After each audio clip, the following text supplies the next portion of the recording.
Okay, any other questions? Yes, I have one. I've done all the steps that I feel is correct in doing the business plan and contacting banks and some investors, and I'm turning up empty. Where would I get the information to more people to contact, or some more pointers, or what am I doing wrong? Well, I guess let me ask you, how many no's have you heard? Roughly. 25? 25 no's? Is that last week? Or is that in the length of the time you've been doing this? Because if you've heard 25 no's in the length of the time you've been doing this, you're not asking enough people. Finding funding takes effort. You know, let's use an example like maybe Atlanta, Georgia. Okay? There are hundreds of thousands of people. I'm not talking hundreds or thousands. I'm talking hundreds of thousands of people in the Atlanta, Georgia metropolitan area that are wealthy. They have access to cash. You take any marketplace around America, Phoenix, Arizona, Los Angeles, Seattle, Birmingham, Milwaukee, Cleveland, New York, Boston, Philadelphia. There is money on top of money on top of money. This country is built on money. Well, so you got to hear a lot more than 25 no's. You got to hear hundreds of no's. And if you hear hundreds of no's, you're going to end up hearing a few yeses. And you only need a few yeses. But let me ask you a couple other things. When you go to present your deal, are you dressed like you currently are? Okay. Don't take this the wrong way, other than the fact I'm trying to teach you. You cannot dress the way you are and expect to have somebody give you money. Why? Not because you don't look nice. You look wonderfully nice. But you have to look conservative. How an investor thinks is an investor thinks, I don't want to lose money, but if I do, it's not the end of the world. But what I don't want is I don't want somebody running willy-nilly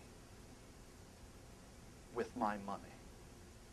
I want somebody who I feel is going to be a conservative business person, who's going to show up every day to work, early in the morning, do the things that have to be done to build a business. They don't want somebody that might give them the impression that I'm going to give her my money and she's going to head to Tahiti and I'm never going to see her again. Okay? So you got to think about that. The other thing is how you connect with eye contact. I notice even like right now you seem somewhat shy, and that's a wonderful trait. However, in business, what people want to know is, do you look right at me? Can you connect with eye contact?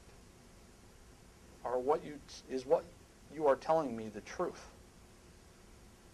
And for some reason, shyness does not send a message to an investor that I'm either confident or honest. And you may be both confident and honest.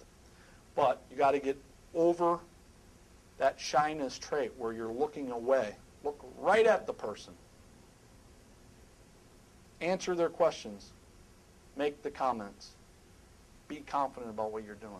Chances are you'd have a higher likelihood of success of securing the money. Now let's talk about who you're talking to. I can sit here and talk to poor people till I'm blue in the face, and I'm not going to get any money out of them. So you got to talk to the right people. There's a process called qualifying the investor. Okay. What qualifying the investor means is I don't want to spend countless hours talking to folks that have no capital to give me, and they're not what's called a qualified investor, which is someone that has, and I won't give you the exact rules of it, your lawyer can do that, and there are differences and they change. But the long and short of it is, a qualified investor is someone who is wealthy and they have the income and or the net worth to prove it. Now the volume of income and the volume of net worth changes based on different political leaders and based on different time frames. So you want to check those rules and regulations by your state. You also want to check them federally and at the time you're chasing money. But they have annual income and net worth that makes them a qualified investor. I can normally dial in qualified investors pretty quickly. I can be walking down through the zoo with my kids, and I can usually smell money. I can usually tell. But interestingly enough, in this day and age, there's a lot of people who blow smoke. They want people to believe they're wealthy, but they have neither the income or the net worth. Interestingly enough, there's a lot of people that now in this day and age have went the other way, which is the guy that's driving the beat-up Ford pickup truck or the beat-up Chevy or the beat-up Datsun from 1976 has a ton of money. He or she just doesn't want you to know it. So you got to qualify the investor. Chances are better that your percentage of success is going to go up with it. Did I answer your question? Yes, you did. You still mad at me for that comment? No. Great.